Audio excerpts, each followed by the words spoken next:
اور کیا کرنا چاہتا تھا اور کیسے وہ کامیاب ہوا، تو میں یہ چیز قوم کے سامنے رکھنا چاہتی ہوں، اس بینچ کے سامنے رکھنا چاہتی ہوں، اور میں یہ سمجھتی ہوں کہ ان ایشوز کو سیٹل کیے بغیر، ان ایشوز کو ایڈریس کیے بغیر، ان کا جواب دیے بغیر یہ مقدمہ آگے نہیں بڑھنا چاہیے، یہ اپیل آگے نہیں بڑھنی چاہیے، اس لیے کہ اصل ایشو یہ ہے مقدمے میں، اپیل میں جو ایشو ہے وہ تو ایک بالکل جس کو کہتے ہیں کہ انتقام پر مبنی ایک چیز ہے، اور جس کی جو پورے قوم کے سامنے ہیں جس کے حقائق، لیکن اس سے بھی زیادہ ضروری یہ ہے کہ اس ایشو کو سیٹل کیا جائے جس کے بارے میں میں درخواست دینا چاہتی ہوں، اور وہ میں ابھی نہیں بتا رہی، وہ میں پریپیئر کر رہی ہوں، میرے لائرز پریپیئر کر رہے ہیں، اسی کے لیے میں نے آج ٹائم مانگا ہے۔ اس ایشو کو سیٹل کیے بغیر یہ مقدمہ آگے نہ بڑھ سکتا ہے، نہ بڑھنا چاہیے، کیونکہ اگر اس ایشو کو سیٹل کیے بغیر یہ مقدمہ آگے بڑھا تو میں یہ کہنے میں حق بجانب ہوں گی کہ انصاف کے تقاضے پورے نہیں ہوئے۔ تو مریم نواز نے ایک صحافی کو سوال کے جواب میں یہ بھی کہا کہ پیپلز پارٹی اچھی سیاست کر رہی ہے لیکن اس پر میں کمنٹ نہیں کرنا چاہتی، اور اس بات کو بھی کمنٹ کے قابل نہیں سمجھتی۔ شہباز شریف پارٹی کے صدر ہیں، اگر پارٹی شہباز شریف کو وزیر اعظم نامزد کرے تو ہم حمایت کریں گے۔ کسی نے سوال پوچھا تھا کہ اگر مسلم لیگ نون الیکشن جیتتی ہے یا کچھ ہوتا ہے تو پرائم منسٹر کون ہوگا، تو انہوں نے کہا جی پارٹی جس کو نامزد کرے گی تو وہ اس کو قبول کریں گی، تو اگر پارٹی شہباز شریف کو نامزد کرتی ہے تو وہ شہباز شریف کو قبول کریں گی۔ اس کا مطلب یہ ہے کہ کہیں نہ کہیں اس بات کے اوپر بھی ابہام ہے کہ مسلم لیگ نون اگر الیکشن میں کامیاب ہوتی ہے یا ان کا کوئی پلان ہے، ظاہر الیکشن میں کامیابی بات کی بات ہے، لیکن پارٹیاں اپنے متوقع وزیر اعظم کا نام ذہن میں رکھتی ہیں۔ جیسے پیپلز پارٹی اگر کبھی اقتدار میں آئی تو بلاول بھٹو پرائم منسٹر کے کینڈیڈیٹ ہیں، یہ نہیں کہ یوسف گیلانی دوبارہ آ جائیں گے یا کوئی اور آ جائیں گے۔ آصف علی زرداری چونکہ اس وقت خود کو اس قابل نہیں سمجھتے تھے کہ پرائم منسٹر بنے تو انہوں نے خود کو صدر بنا لیا، تو پرائم منسٹر کے لیے یوسف گیلانی آ گئے، اس کو راجہ پرویز شرما آ گئے، تو پارٹیاں فیصلہ کرتی ہے، تو پارٹی نے بھی فیصلہ کرنا ہے۔ ویسے ہنوز دلی دور است، لیکن یہ لگتا ہے کہ مریم نواز اپنے پولیٹیکل سٹینڈ کے اوپر کھڑی ہیں، اور ان کی پارٹی ہی میں جو دوسرا دھڑا ہے جن کو شہباز شریف لیڈ کر رہا ہے، جو مفاہمتی دھڑا کہلاتا ہے، وہ اپنی ہی ایک اس کے اوپر چل رہا ہے، جو کہ بڑے کلیئر ہے۔ وہ شہباز شریف صاحب بہت معاملات کے اوپر بات کرتے ہیں، تو وہ سمجھتے ہیں کہ مزاحمت کی سیاست یا لڑائی جو ہے وہ کسی بھی طرح نہیں، تو یہ ایک ایکسٹرنل ہے جس کے اوپر بھی بات ہو رہی ہے کہ مسلم لیگ نون کا بیانیہ، اس پہ جو سوال اٹھ رہے ہیں اس کے حوالے سے ہے کہ مسلم لیگ نون ابھی بھی دو قسم کا بیانیہ لے کے چل رہی ہے، ابھی کلیئرٹی نہیں ہے۔ تو مریم نواز اپنا ایک بیانیہ لے کے چل رہی ہے اور شہباز شریف اپنا ایک بیانیہ لے کے چل رہے ہیں، تو اس پر پارٹی کے اندر تو لوگوں کو ہو سکتا ہے کنفیوژن اتنی زیادہ نہ ہو، لیکن پارٹی کے جو مخالفین ہیں ان کو بڑی کنفیوژن ہے، خاص کر حکومت کے لوگوں کو۔ وہ یہ سمجھتے ہیں کہ نون لیگ جو ہے وہ اس معاملے میں خاصی جو ہے وہ انکلیئر ہے۔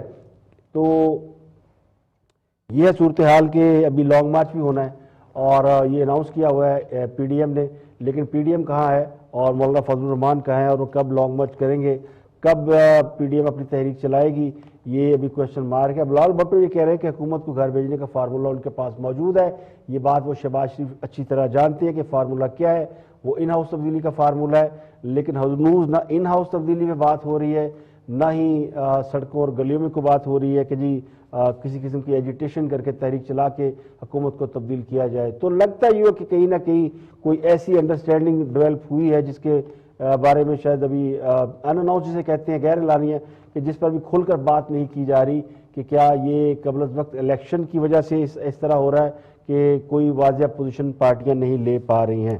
تو بہرحال 23 ستمبر کو مریم نواز جب عدالت میں دوبارہ پیش ہوں گی تو وہ اپنی بے گناہی ثابت کرنے کے لیے ایک نئی درخواست، ایک نئی پٹیشن فائل کریں گی۔ وہ فائل کیا دھماکہ کرے گی اس کا سب کو انتظار رہے گا۔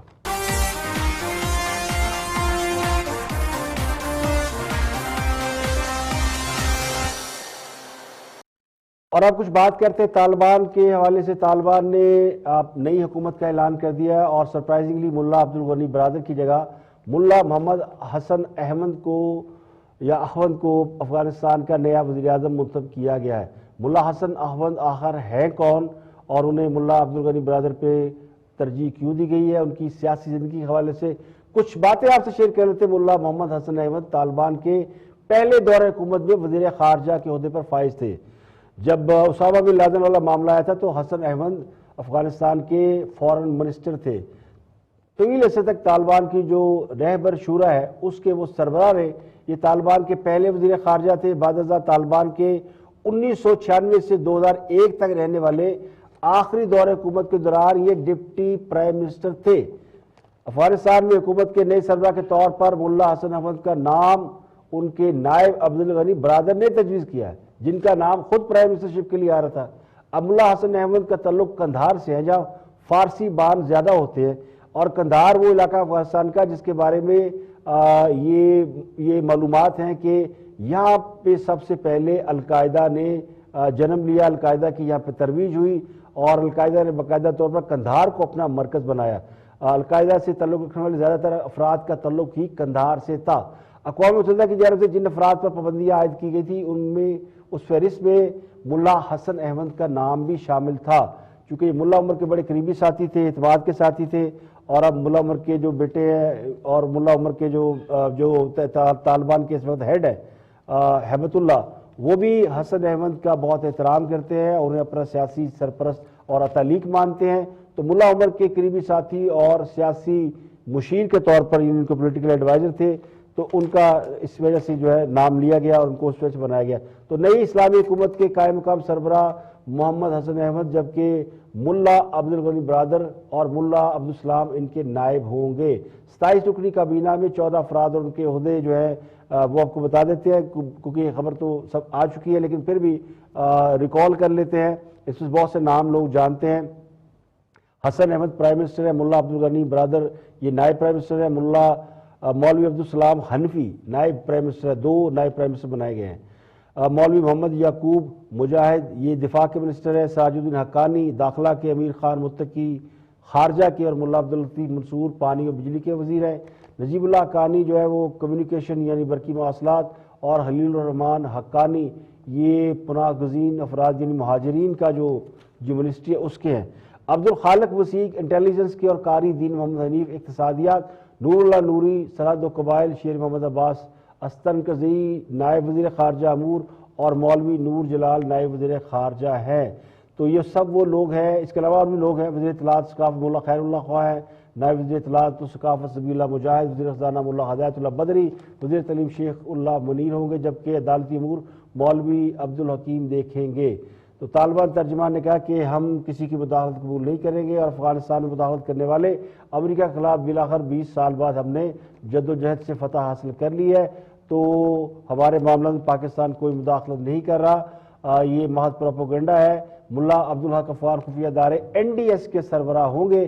NDS وہ ہے جس کے بارے سے سب کو معلوم ہے کہ پاکستان کے اندر جو ملک دشمن پاکستان دشمن کارروائیاں تھی انڈیا کے ساتھ مل کر، را کے ساتھ مل کر NDS کرتا تھا. تو اب ملا عبدالحق افغان ملا عبدالحق جو ہے یہ اس کے سربراہ ہوں گے، اور بھی لوگ ہیں متعدد عہدوں کے لیے کئی نام موجود ہے.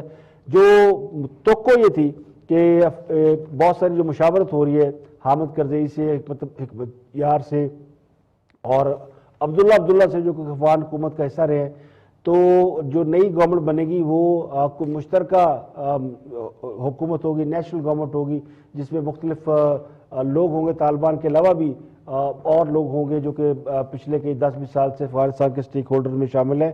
لیکن یہ ٹوٹل یہ مکمل وہ حکومت بنی ہے جس کا یعنی یہ نان طالبان ہے، یعنی جو نان طالبان ہے ان میں کوئی بھی شامل نہیں، یہ پیور طالبان ہے.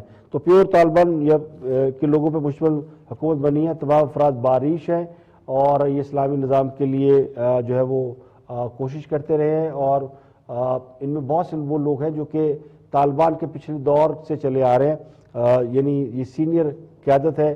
اور اس میں نئے لوگوں کو یا موجودہ افغان حکومت یا جانے والی افغان حکومت جن کے ساتھ مذاکرات چل رہے تھے، جن کے ساتھ یہ تھا کہ شاید کوئی جوائنٹ قسم کی کوئی نیشنل گورنمنٹ فارم کی جائے گی، تو وہ فی الحال سامنے نہیں آیا.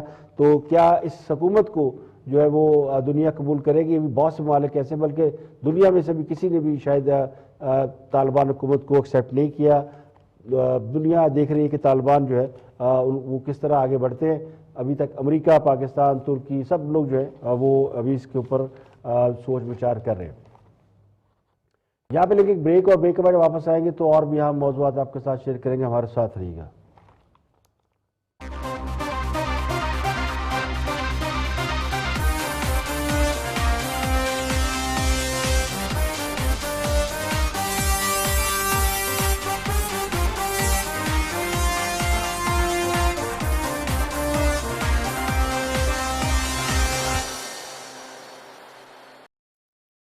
Welcome back. آپ دیکھ رہے ہیں پروگرام اختلاف رائے میں افتخار کاظمی. بریک کے بعد حاضر خدمت ہے. فیکٹف کی وائٹ لسٹ میں پاکستان کا آنا، ایمرجنگ مارکیٹ میں جانا، بلومبرگ کا پاکستان کے LNG معاہدے سے $600 ملین کی بچت کا پاکستان کی عوام کو بتانا، یہ ساری خبریں یہ پرانے پاکستان میں سننے کو ملتی تھی. جب بقول ہمارے دوستوں کے ڈالر کو مصنوعی طور پر نیچے رکھا گیا تھا تو اس وقت تبدیلی کا سونامی یہ کہتا تھا جناب کہ ہم جب آئیں گے تو پتہ نہیں 200 ارب ڈالر آئیں گے اور $100 اس کے منہ پہ ماریں گے، 100 اس کے منہ پہ ماریں گے. تو ابھی تک تو ہمیں بری خبریں ہی دیکھنے کو مل رہی ہیں. اور اب خبر یہ ہے کہ پاکستان کو ایمرجنگ مارکیٹ سے نکال کر فرنٹیئر مارکیٹ میں ڈال دیا گیا.